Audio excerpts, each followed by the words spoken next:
The following is a presentation of Flow Sports.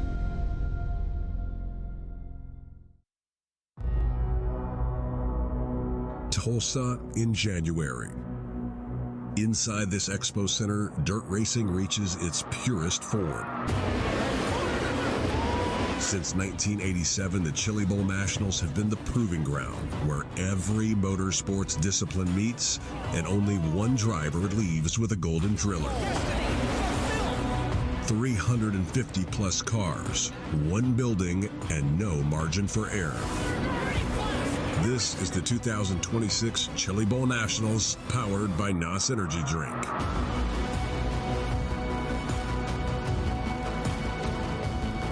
For 40 years, it's been the pinnacle for midget racing, an event that welcomes any and all challengers from dozens of disciplines across the world.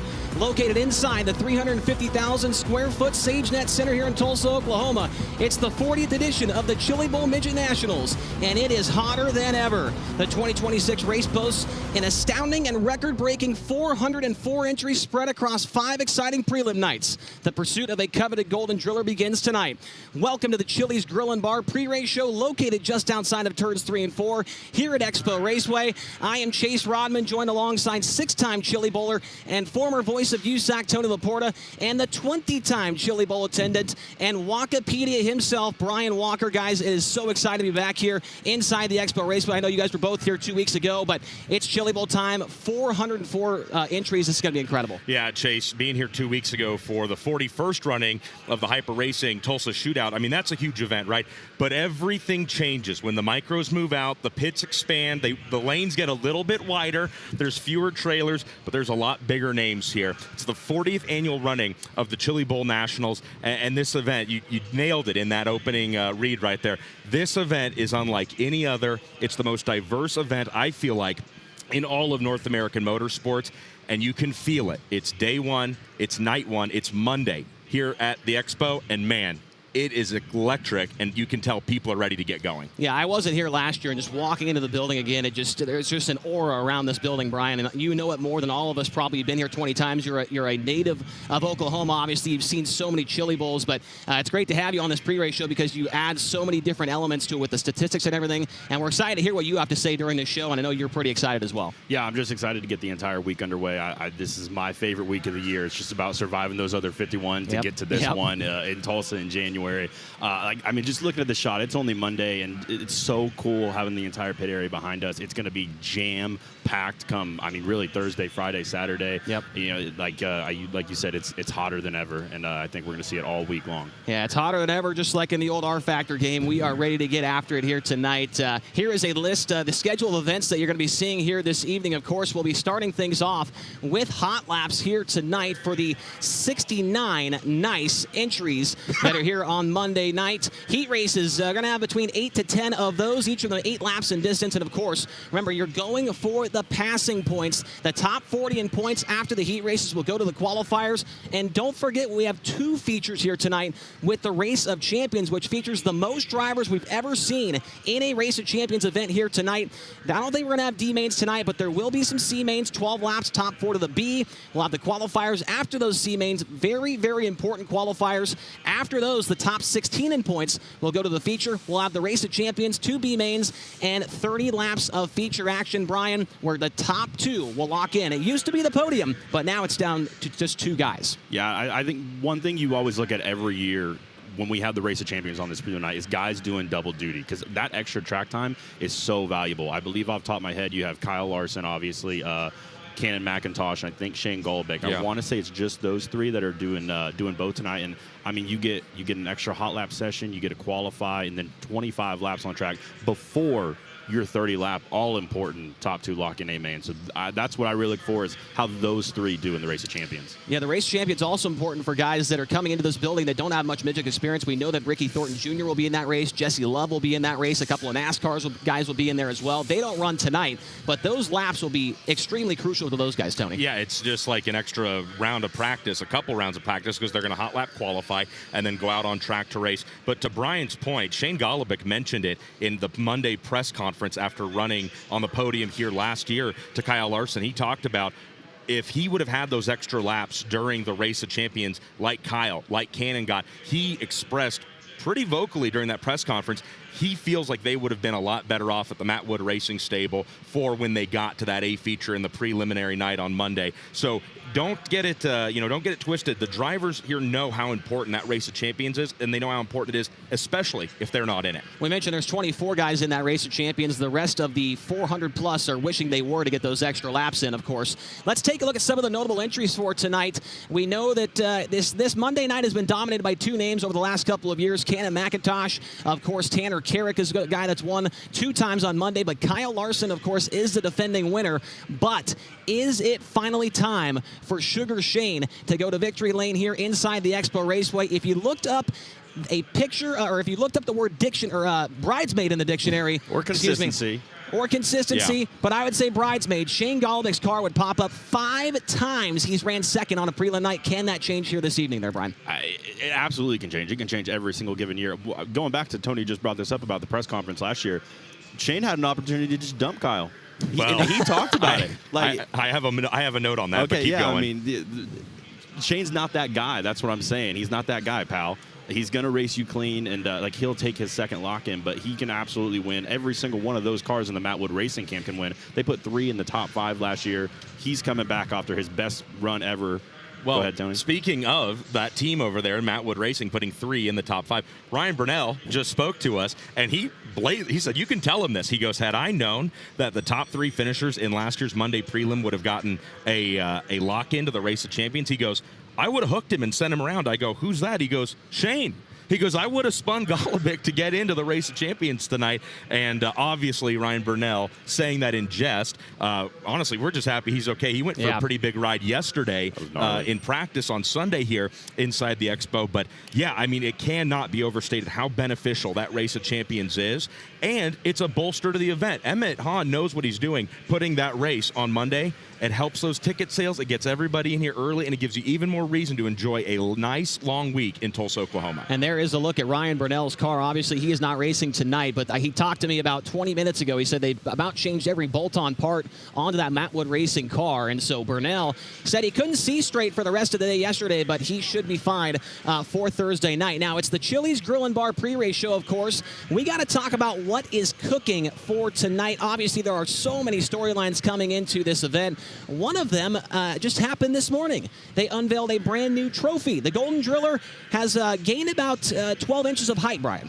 I wish I could do that. That'd be pretty neat. Yeah, right? I'm really glad he didn't talk about how much weight the trophy added and then look at me. Yeah, that's my next thing. It is pretty cool. Yeah, it's very neat. You've seen over the years, I want to say maybe it was the 30th. I think Rico won it. They kind of upgraded the trophy, made it like a little double-decker or whatever. Last year, I want to say maybe it was a little different too, but it's impressive to see how worldwide that trophy has gone. Like it's valued in Australia, New Zealand. Like you see a little golden guy sitting outside of a building in Tulsa, Oklahoma, and it's a big deal to a lot of people. Now, the trophy, of course, is new this year as far as what it looks like. But I'm curious, Tony, if they're going to make the souvenir cups look like that, can make it a 64-ounce cup. I was going to say, if you start making those souvenir cups any bigger. So I know a few people, we're not going to name any names here, but some people have been known to sneak an outside beverage or two into those cups. And if you started doing that with that extended version of the cup to replicate this year's trophy, well, you might have people having a hard time getting out of this building. Hey, I have one of those cups. You know what I do with it? I have no idea. I actually got it from Casey Schumann. It's my tree topper for my Christmas tree. Cut a little hole out, and on top of the Christmas tree, it's a Golden Driller. I was worried with where that was going. No, but that's pretty cool. I thought maybe it was this new piggy bank maybe or something. But, 404 entries, 85 rookies in the house. That always seems to amaze me. Every single year here at the Chili Bowl, the rookies, they come out of the woodworks. We never heard of some of these guys. I don't even know if they've ever raced before, but somehow they show up inside of the Expo Raceway. 85, I believe. Brian, how many are there tonight? 17 tonight. 17? And you got to count 3 more. Us, rookies on the broadcast here for the Chili You guys Bowl. are pros at this. I'm the rookie. We're all rookies on the air. We here are at the Chili rookie Bowl. on the Chili's pre-race show, and we're going to go to our first break of the night. We've got more coming up here at the Tulsa Expo Raceway in Tulsa, Oklahoma.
Welcome back to the 40th Chili Bowl Nationals presented by NOS Energy Drink. We are on the Chili's Bar and Grill pre-race show.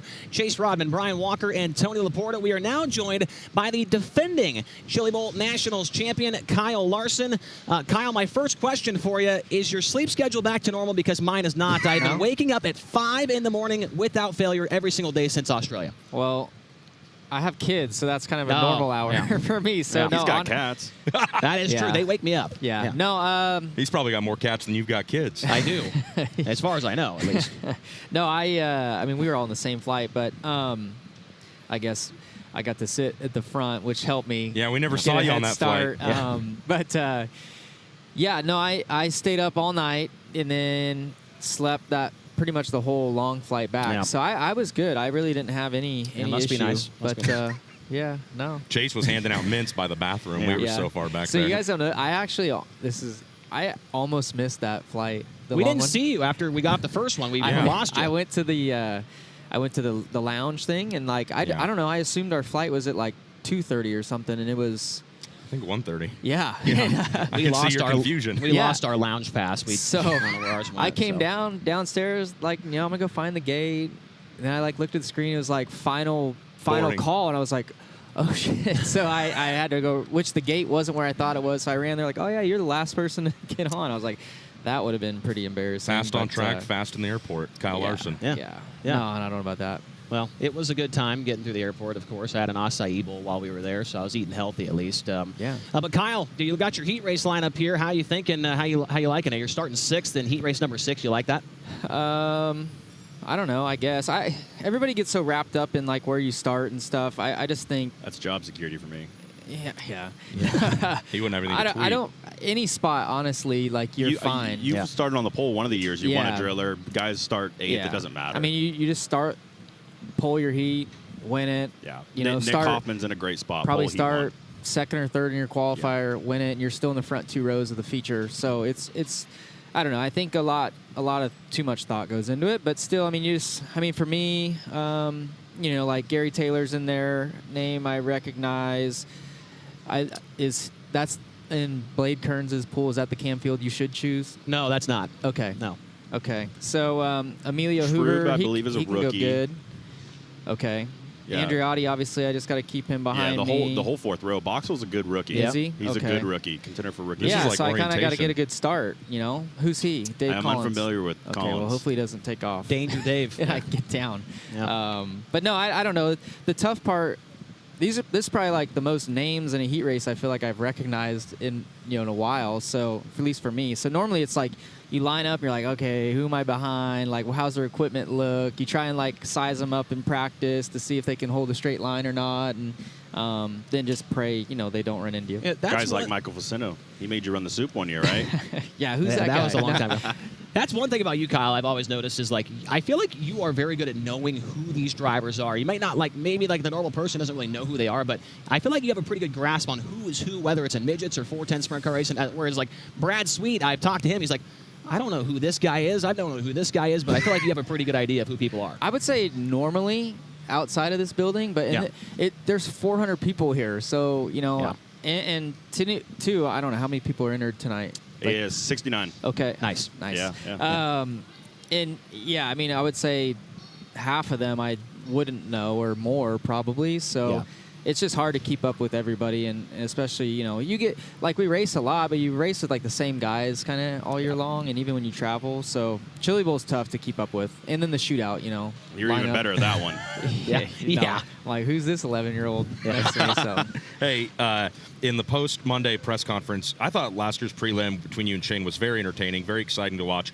Shane in the press conference said that you picked his pocket on that last restart because the yellow came out while you guys were on the white flag lap. You were just coming out of turn 2 down the backstretch. Car gets upside down, yellow flag.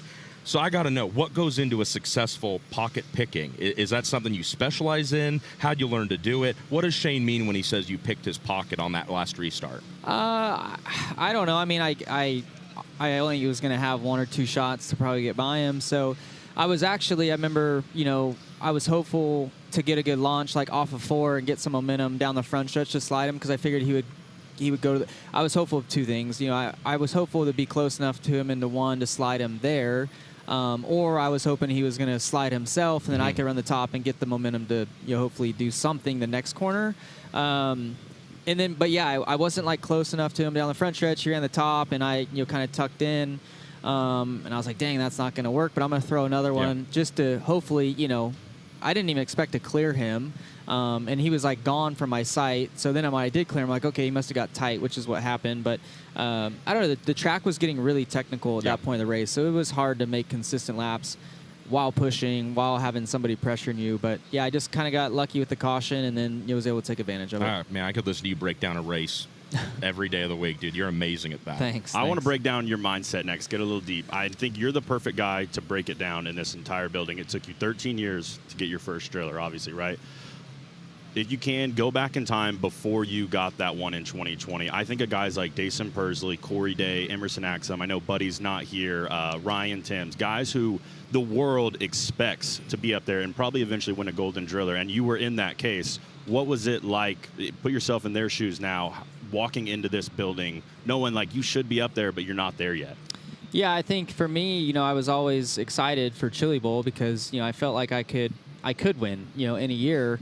So with that, and not having won it or really won a big race to that point, I always had a lot of anxiety, even though I didn't really notice it, I think, at the time. But now knowing how I feel today, I had way more anxiety and nerves than I really thought I did back then. So, Keith used to draw the pill for me, but I remember I'd be nervous, like praying for a big number or whatever, and all of that. And then, you're just like nervous, kind of a little bit of nerves every time you go out there. And then I think what kept me from winning, at least one of them, was the nerves. So, but then finally, once I broke through and won in 2020, it's literally no nerves. And I think, like I mentioned about the heats and where you start, it really doesn't matter. I didn't really think that, 5 years ago, but now it's just you just take what you can get. You don't really have to do anything crazy and special. You just, pass a car or 2 every time you're out there, and usually you can find yourself towards the front. So,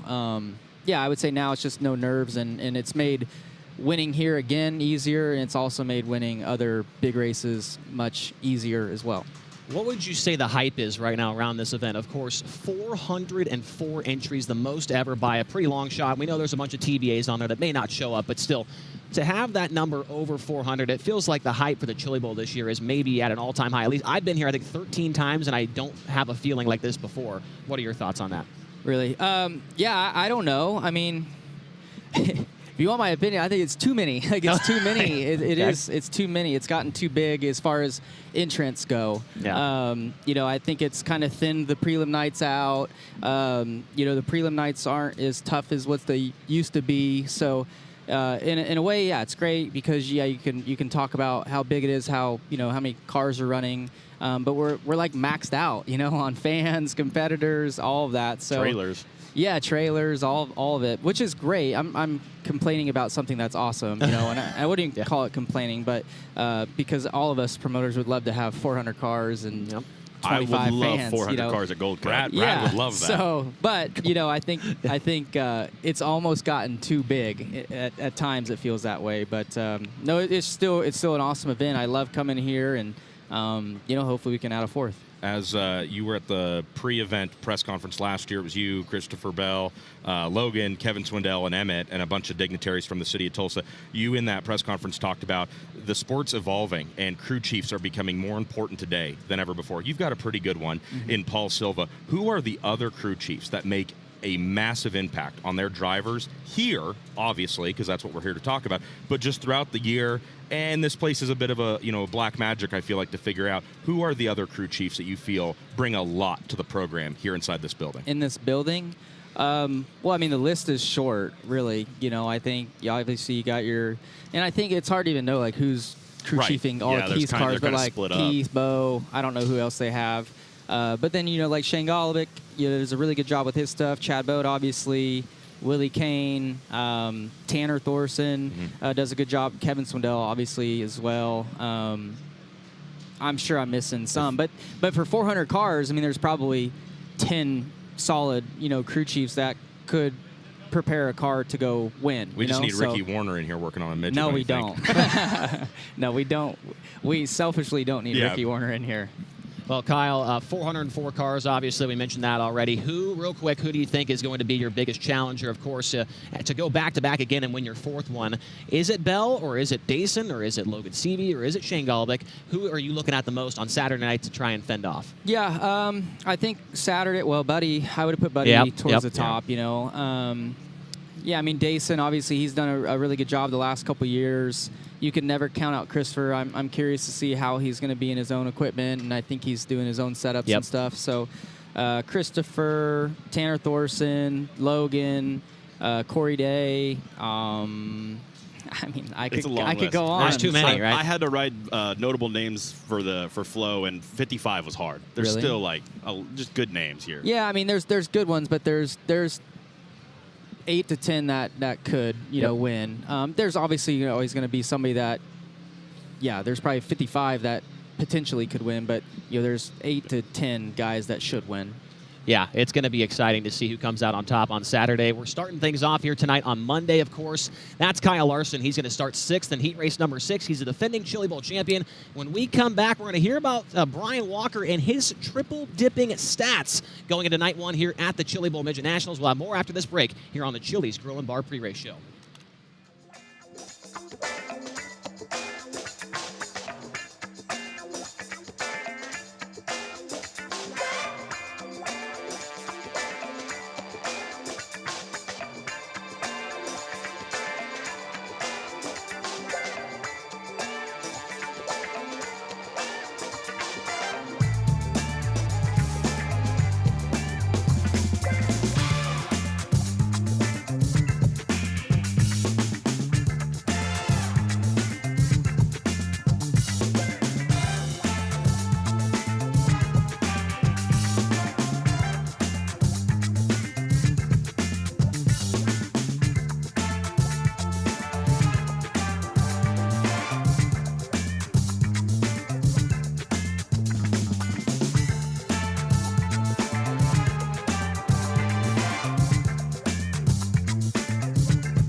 The Chili's Grill and Bar pre-race show continues on here on night one of the Chili Bowl Midget Nationals presented by NOS Energy Drink. And every single night this week, we're calling the triple dipping stats. Of course, if you are familiar with Chili's, you know what we're talking about there. Brian Walker, you are the stat expert. You are Wikipedia. If you do not follow Wikipedia on Twitter this week, you absolutely have to. Wait, he's Wikipedia? This is him. Underscore. On Twitter? Wikipedia underscore. X? Yeah, X. Wow. I didn't know. That's him. big. If you didn't know Thanks. what he looked like, this is the guy. Now, Brian, you've got 3 important stats to tell us about here. What's the first one? Yeah, obviously, being that it's Monday night, the first prelim night, I think you're gonna be stressed it all week long. The emphasis on running top 2 in your prelim night. If you want to win the Golden Driller Saturday, like guys like Kyle and C-Bell, CV Thorson, you have to run top 2 on Monday, Tuesday, Wednesday, Thursday, Friday. Since 2011, 2.1 is the average starting spot of a Chili Bowl champion come Saturday night.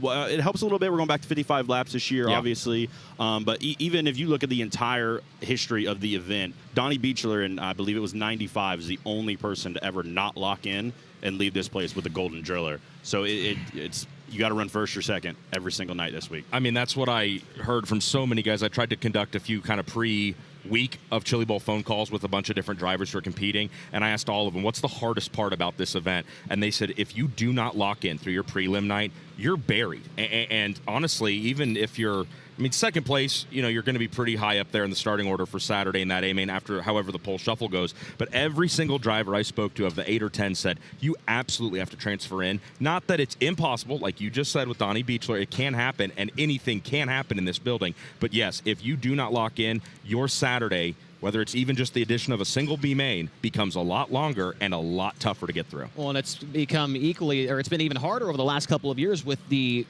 taking away the third place finisher. It used to be the top 3 would lock in when we used to come here back in the day, but now it's down to just the top 2. And, it's obviously important who wins the race, but in my opinion, it's more fun to watch that race for second because these guys know that you have to get into that position to not have to run those B mains. And even if you run third on a prelim night, Brian, you are not safe in those Bs on Saturday. No, not at all. They're 20-lap Bs. That's a long time. I want to say it's happened 2 or 3 times since the inception of Monday night, which was 2019, that like a guy runs third, he's on the podium, he gets all the fanfare, he gets to go to the press conference, enjoy that moment, which is a huge moment. Like it used to be such a big deal to run third of the Chili Bowl. But then there's been a few instances where you start pulling that B main Saturday, something happens, mechanical issues, anything, and they don't transfer to make the A main. Well, I don't think I can give it away yet, but I get to be involved on the public address staff this year, and I'm going to help handle the Hard Luck Award tonight that they're going to hand out for hard luck from last year. Again, I don't think I can put it out where we want to announce that to the house here tonight, and that, I don't know if that driver even knows yet that they're winning it, but it's a somewhat of a similar situation to that. I know you, if you ever get elected for president, I think one of the first things you're going to do is take it back to 3 lock-ins per night. Is that still your feeling? That is my feeling. Me and Kyle have actually worked on. We have a whole format. You've done a whole mock Chili Bowl. We went to Excel. We've got spreadsheets. And, if I was your vice president, I would also advocate for that as well. Brian, it's triple dipping stats. What's the second one? Second one, we're going to talk about this team right here behind us, KKM. Obviously, big news yesterday was Bodie Kofoid not being able to be here. It was announced earlier today. Aiden Price, who was, I believe he ran the full all-star schedule last year. He's a 15-year-old from North Carolina. He's going to run that car Wednesday night. But moral of this stat is they have 10 cars this week, which it's a bit of reduction. Reduction, yes, definitely. Recent years, it's always a hot topic. Oh, my gosh, KKM has 17, 16 cars, right? I talked to Bo Bender about it, and he was very intentional when planning this lineup out with Keith and Pete about they've never won a Golden Driller when they have more than 11 cars. Oh, wow. They've been hammering 15, 16, 17 the past couple of years. Obviously, guys like Kyle, C-Bell, Thorson, and CV have been winning. So it's been since Bell's last title, 2019, was the last time these guys had a Golden Driller. Keith has, I believe, 8 total. Pete might have won 1 by himself. But they are better. I talked about they're better when they are more focused on less cars. I mean, it makes total sense. And Chase, I know it's your top favorite, probably top 3 favorite podcasts are the Drivers Project, and they just put out an episode very recently with Keith and Rusty Coons, and I think they hit on a little bit of that, and they talk a lot about Bo Bender kind of taking over the role as like lead crew chief on this effort, and everybody that works out of those 2 trailers is extremely talented and very smart, but Bo Bender's leading that group these days, and with a few less cars to worry about, I mean, it just makes sense, right? If you have less things to worry about, you can control more more of what you can control. Yeah, and on that podcast, Keith mentioned that, he's got 2 crew chiefs in there, Bo, and I can't, the other guy's name is losing my mind right now, but they're going to have 2 guys each night, and so it kind of just works out better than having 17 guys and having 3 on one night, 2 on the other, 4 on the other. There's Cannon McIntosh right there who we're talking about in this third stat, right, Brian? Mr. Monday Night. Yeah, this third stat, Mr. Monday. You could really argue, I know Kyle won it obviously last year. He is still relatively new. You look at the history of the Chili Bowl, you think Kyle Larson, you think of Tuesday night. When you think of Monday night, it's so new. You think of Cannon McIntosh and the guy across the aisle from him, Shane Golobic at Matt Wood Racing. Shane's ran 3 straight second-place finishes. We talked about that a little bit, how close he is. He's always consistent, locked in. Cannon's won it 3 times. He's never ran worse than 6th in 7 prelims. Yeah. He is always up front, and I think those are the 2 that have really established themselves as the guys that are always at the front on the first prelim night. Well, and look at how he bounced back after getting upside down in his heat race last year to charge back through a qualifier and go 7 to 3rd. And he just looked phenomenal. Cannon McIntosh, I think it was maybe the year before at the 2024 Chili Bowl, he had a great start on the Monday prelim feature. And our very own Chris Wilner, I think he described, I got to find my notes here. I got to find this so I don't butcher this quote because it's something I've never heard used at a race before. So let me dig this up, and I'm gonna hit the bell here when I got it. We'll give you a moment over there. The other guy, you mentioned Shane Golobic. You mentioned 3 in a row, second place, right? I mean, he's ran second 5 times in his career on the prelim night. It's been unbelievable what this guy has done to try and get into that second position, or get that win, I should say, on a prelim night. It just hasn't quite happened. There is Shane right there. In my opinion, one of the most underrated midget drivers. People only see him in the midget at the Chili Bowl, Brian, but people forget he's a former Indiana midget week champion with USAC, and those races are all outdoors. Yep. Yeah, Shane is incredible midget driver that I agree, completely underrated. I think it is. He's ran top 5 on his prelim night in 9 of the last 10 years. And the 1 year he didn't, he was involved in a wreck, completely innocent, while battling for the lead.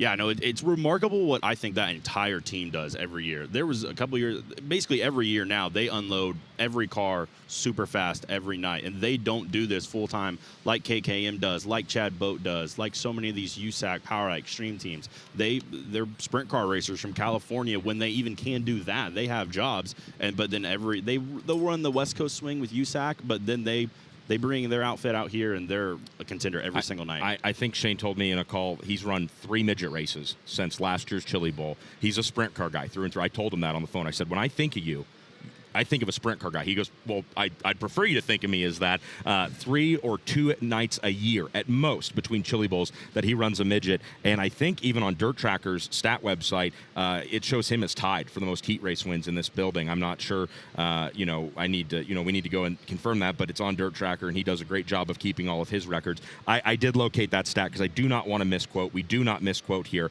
at the Chili's pre-race show on the stage here. Cannon McIntosh had, quote, fire in his pants, end quote, according to Chris Wilner, as he went from 7th to 3rd on the start in 2024's prelim. So if you got fire in your pants, I hope that's good. Yeah, that does sound pretty good. Yeah, so Shane Golobic, the Matt Wood Racing team, along with Cannon McIntosh and Keith Kunz Motorsports, will try to continue their Monday night success here at the Chili Bowl Nationals. We'll take another break here on the show. We'll be right back with more from the Tulsa Expo Raceway.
Inching closer and closer to hot laps here at the 40th Chili Bowl Midget Nationals. We are live on the Chili's Grill and Bar pre-race show. Chase Rodman, Brian Walker, and Tony Laporta. Of course, when we come to the Chili Bowl or when we come to the Tulsa Shootout, one of the things that people always seem to look forward to is trying to guess what the flip count is going to be by the end of the week. Now, the flip count started yesterday on practice day. Yeah. It is already at 8 on the week, and I'm not sure what it was last year, but that already seems like a lot to flip 8 cars in practice. But we've got some stuff from last week at the Tulsa Shootout. We're calling it bottomless chips and flips because, like I said, right here, Chili's. We're here for Chili's. It's the bottomless flips and chips. Here are some of the wrecks from the Tulsa Shootout last week, and this is a treacherous racetrack. When it gets curved up on the wall, or even when it's tacky, right, Brian? I mean, these guys, we saw them yesterday in practice. It is hard to get around this racetrack by yourself sometimes. Absolutely, yeah. I think you'll the shootout flips are even crazier, really, because there's 400 races, right? So I mean, you see it. Yeah, in one day. Yeah, well, yeah, and you see it from Look at this one. This was the start of the week, I think. We were flying back when we saw that one. I was watching at home when he landed in the dumpster. That was insane. But yeah, I want to say the shootout flip count got like 100 and. It was in the hundreds. I know that. That was a digger. I was here and I lost count. But, you know, Chase, you just said it really well.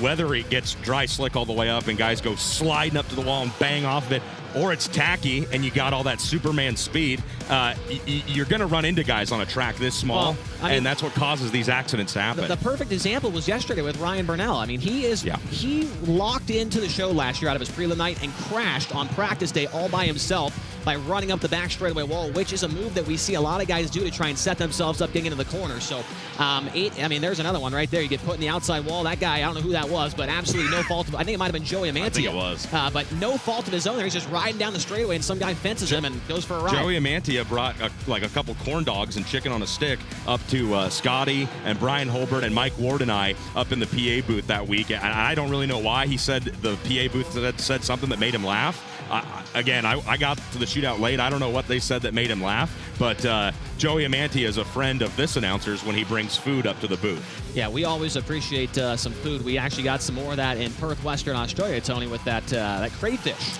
Yes, that would have been James McFadden's team owner's father. Boy, was that stuff good. Sheldon Brady's dad. Yes. And that was delicious. What did you guys have at Chili's today for lunch? I stopped in on my way to the track, and I made sure to grab a couple Southwestern egg rolls as my appetizer, and then I kept it light and only had a half a rack of ribs with a Sprite. I only go to Chili's with Brian Walker because he's a member there, and he gets free chips and salsa. Free chips and salsa. Yes. If you sign up on the app, you can either get choice of free chips and salsa, or I believe a free soda, I think free drink. Okay, that's why I only go with Brian. Yep. Guys, soda's bad for your teeth. I just want to let you know that, and you should brush your teeth. Yeah, Tony Laporta is down one tooth after the shootout, so he had to go get a... This is the flip count. I want to know what the lost tooth count's going to be after last week. Tony had to get a root canal last week, so things have not been going very well for him on that side of things. But that's just some of the wrecks that we saw at the shootout, and we're expecting some more of those tonight. And hopefully, hopefully not, but of course it's bound to happen on a tight racetrack like the Tulsa Expo Raceway. Now, there are several drivers here this week that are taking on this racetrack for the first time in their careers. 85 rookies are in the field here tonight, and 17 of them will race on Monday. We've got some of our pit reporters back in the pit area ready to chat with us about a couple of them. Chris Moore and Earl Hoon Jr., guys, who are you looking at when it comes to the rookies this evening? Yeah, thank you, Chase. You said it, a lot of rookies signed in this year. Couple of them tonight that me and Earl are watching. Jesse Schlodfeld, for me, he's racing with Beilman Motorsports this week, a very good race team, and he's put on a show, just 20 years old. He's up from the Washington area. You're going to hear Caleb Hart and Blake Anderson. Well, not Blake tonight. Blake's doing whatever Blake does when he's off. So you're not going to hear from Blake tonight, but Caleb will talk about him a lot. He's on the pole of heat number 7, not the most ideal starting spot. He's also one of the big things Caleb told me about it. His crew guy from back home, Hunter Brady, who has also worked with the Swindell camp when Logan Seavey won his Chili Bowl championships. Hunter Brady is here this week working with Jesse. Jesse's got a couple of 410 wins up in the Northwest at Skagit and Cottage Grove. He's also got a ton of 360 wins with a wing, one without this year. And he finished in the top 5 in more than 50% of his races in 2025. So I expect Jesse Schlodfeld to be one we watch tonight from the pole of heat number 7. Chris, real quick, Hunter is so good they call him Hunter Silva sometimes. That's a pretty good pick here, Chris. But the guy I'm going to be keeping my eye on is here directly behind us from Beaver Creek, Ohio. That's going to be Mac Leopard. Leopard was in competition here 2 weeks ago for the Tulsa Shootout. Found some success. He was able to make 2 A mains, one being in the non-wing outlaw division and the A class. He also found success on the outside in 2025, where he was able to score 2 wins in a midget, one coming at Jacksonville Speedway and the other coming in Spoon River, both in Badger midget competition. So we're going to have to keep our eye on the 14L of Mac Leopard as he has success in this building. He knows how to make feature events, and he has a pretty good starting spot in the heat race to gain a lot of points, gentlemen.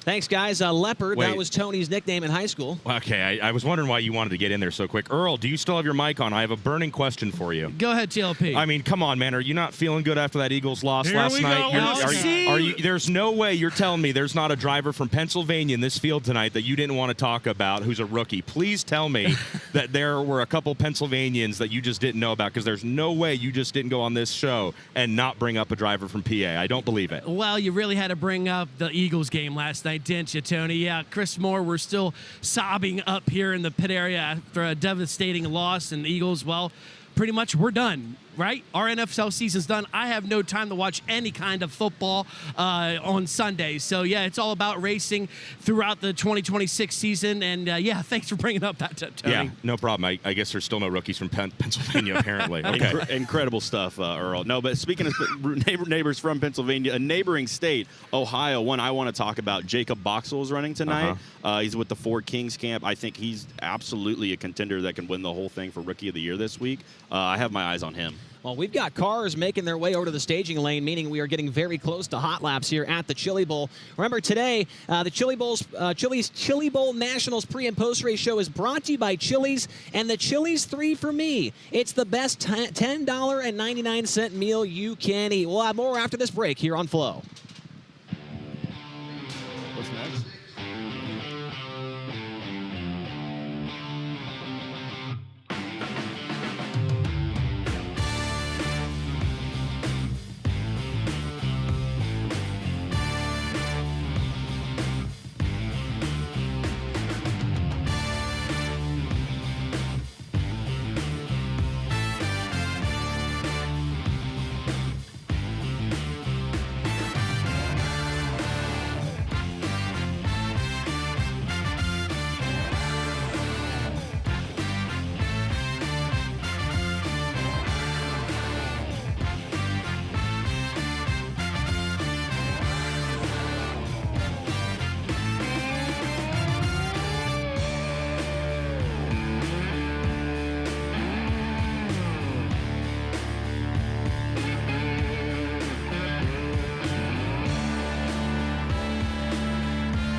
Cars are being called to the staging lane for hot laps here tonight. It's night number 1 of the Chili Bowl Midget Nationals presented by NOS Energy Drink. You are watching the Chili's Grill and Bar pre-race show here inside of the Tulsa Expo Center.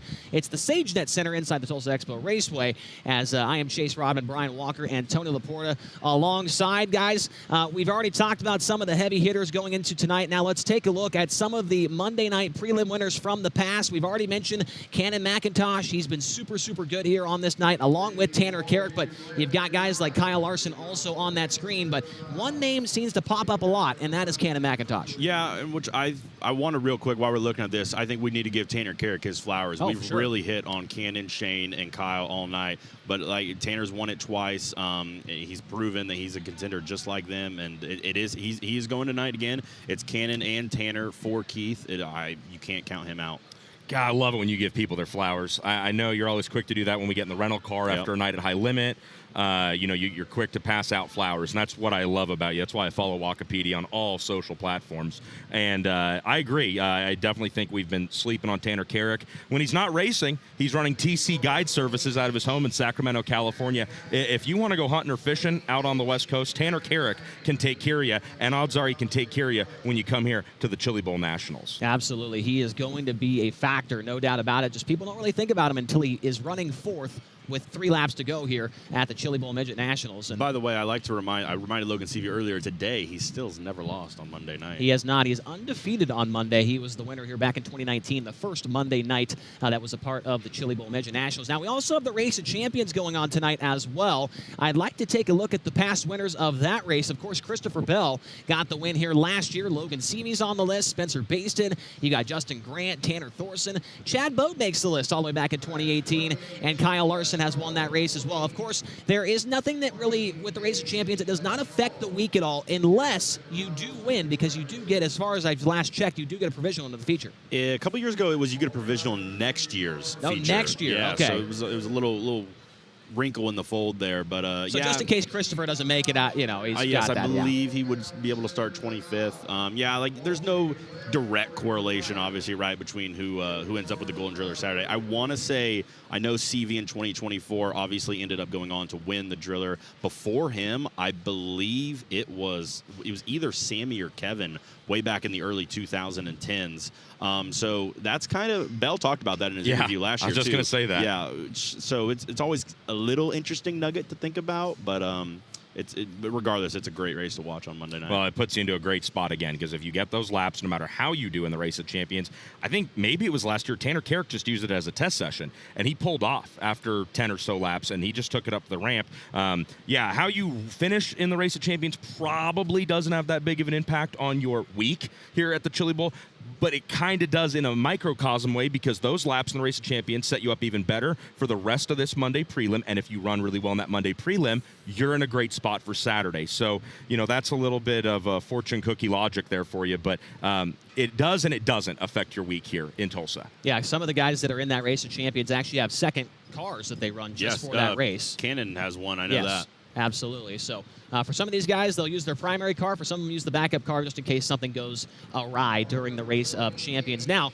let's get into the final segment of the Chili's Grill and Bar pre-race show here, and that is what we're calling 3 for Me. It's the podium picks. Who do we think is going to be on the podium here tonight on Monday of the Chili Bowl Midget Nationals? I will start, and I think that it is finally the year. It's the year. The bridesmaid no more. He is getting married this year. Shane Golobic is going to win Monday night of the Chili Bowl after 5 second-place finishes, and following across the line is the guy that passed him late in the race last year, Kyle Larson, and the guy finishing third took the lead briefly last year, Briggs Danner. That is my top 3 for Monday night. He did take the lead very briefly. Just for a second. All 3 of those guys led last year. They did.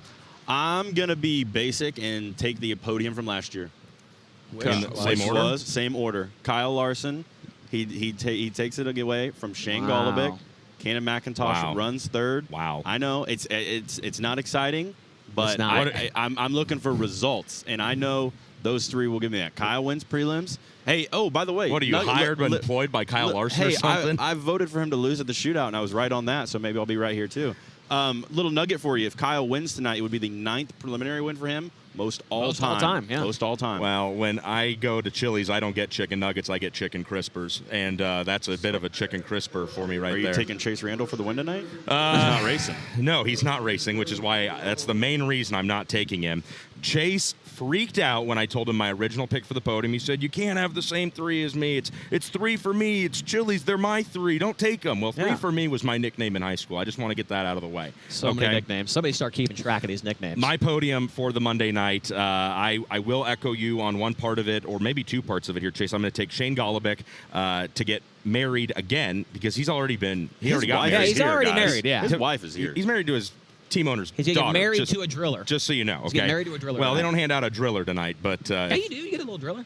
No, you do not, sir. I don't think so. This is my first Chili Bowl, so I wasn't sure. Tony's hosting tomorrow. This is I'm out. This is I'm coming done. off the rails quickly here at the Chili's pre-stage. I got Shane Golobic picking up the victory. I do have Kyle Larson running second because, he's still really, really good. He is? I just think Shane Golobic has learned from 19 previous years here in Tulsa. And then finishing in third, Brian Walker just gave him all the flowers he could have possibly given him. He's the owner and operator of TC Guide Services Hunting and Fishing out in California. That's Tanner Carrick. He's won 2 prelim nights here in Tulsa, Oklahoma in 2022 and 2024. And in between those 2 years, 2023, if you're keeping track, he ran 5th. So I've got Golobic, Larson, and Carrick, your podium here on Monday night. I think any version of those 6 or so guys are going to be in the top 5. 6 or 7. 6 or 7 top 5. Briggs Danner, I think that he could potentially win here tonight. He was that fast last year. Of course, we know what happened as he got upside down, taking the lead away. But,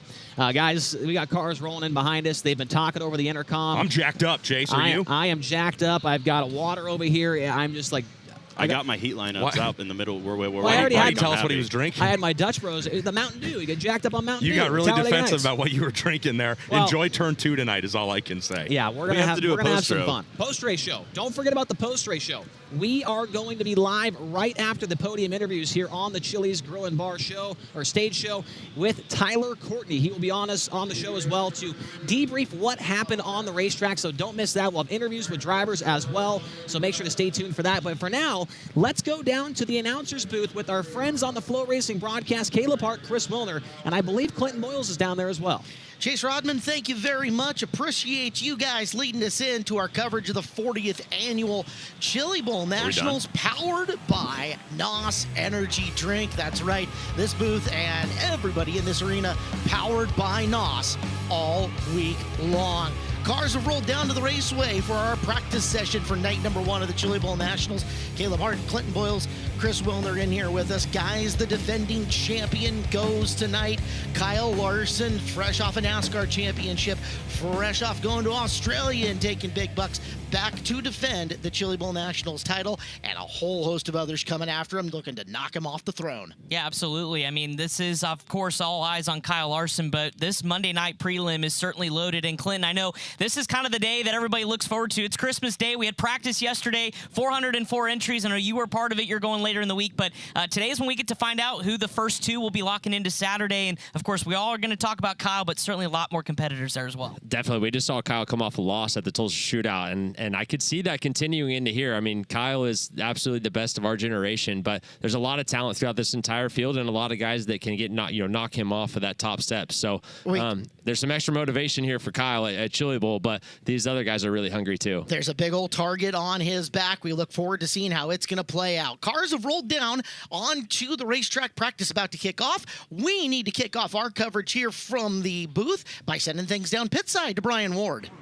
Thank you so much, Caleb. Standing here in the infield, back after the shootout, excited for night number 1. One driver that I wanted to highlight in tonight's program. He ran 4 divisions at the Tulsa Shootout. He locked into LCQs in both of the Outlaw divisions. He ran the A feature in the A class where he finished 13th. Didn't make it in the stock non-wing, but he was with the JST Motorsports camp. He's in a JST car this week. That is Alex Sewell. He's driving the number 32, and he starts 8th in heat race number 2. Looking forward to see if he can carry some momentum with that JST team from the shootout to the Chili Bowl. Guys, let's go up top. Thank you, Brian Ward. Yeah, it's go time here, Chris, for night number 1 of the Chili Bowl. The greatest week in the world when we're talking about midget racing, right? We were here 2 weeks ago. Tulsa Shootout saw some badass racing. Now the midgets got their shot. Yeah, the intensity picks up. You can feel it. Even on Monday, it is ratcheted up. Race of Champions tonight. A lot to look forward to all week, but Caleb said it, the storyline, the man everybody's watching, the guy to beat, Kyle Larson, goes tonight. Guys like Cannon McIntosh, Briggs Tanner, Tanner Carrick, Shane Golobic, all coming after him. I think when Clinton gets there, guys, Cousin Cameron's in a good spot starting 7th in Heat 7. We'll see how it all unfolds. We'll go back to the booth. Caleb, Chris. Welcome to the lead lap, Chris Moore. Clinton's been here from the beginning. Here, what do you mean? I'm here.